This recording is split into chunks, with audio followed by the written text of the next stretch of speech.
Now, I want to ask you though, because as you're talking about plant-based brother, I know you was talking about being able to go and speak, and how you saw that was the area that you were going to go into.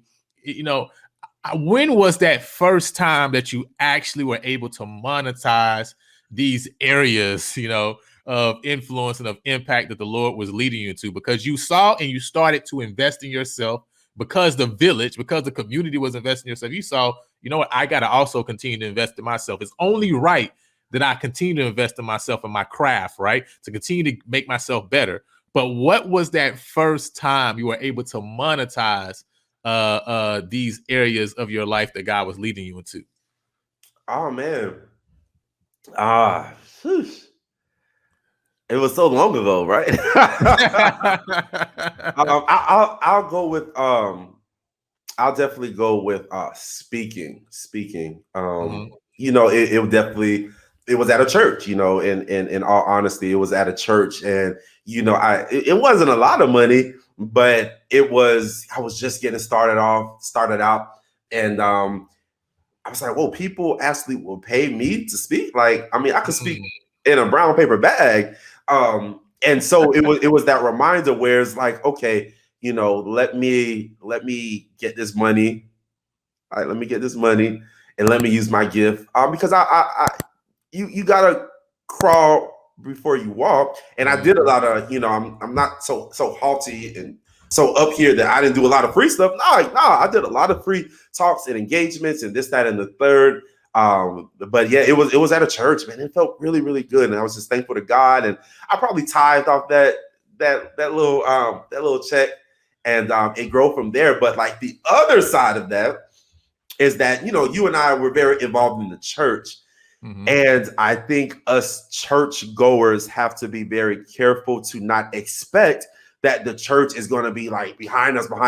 Sometimes the church doesn't have like the means, and sometimes they do have the means and they don't know what you do. And sometimes they do know what you do, but they're not really trying to pay and whatnot. So you have to work that out, work out your own soul salvation with that.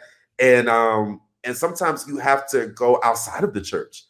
You know what I mean? Like I would love to do as far as like speaking. Sometimes the church, okay, yeah, we don't have money to pay for this speaker, but you know what? Guess who does? The Boys and Girls Club does, right? Right. Do Right. you know this school does, or this youth program does? So Right. Right. sometimes us believers, we have to go outside of the church and not feel rejection and disdain and hurt because the church is not paying us or whatnot. It's Mm. church. The church is a people. Yes, the church is a people. The people that run it, the entity, right? Sometimes it is very true. Whereas they have to see you hitting on other streams, other opportunities for them to kind of like be reeled in and say like, okay, yeah, this is Mm. it. So I want to encourage all of my believers out there who are like, man, the church, they're not supporting me. Sometimes they can't support you.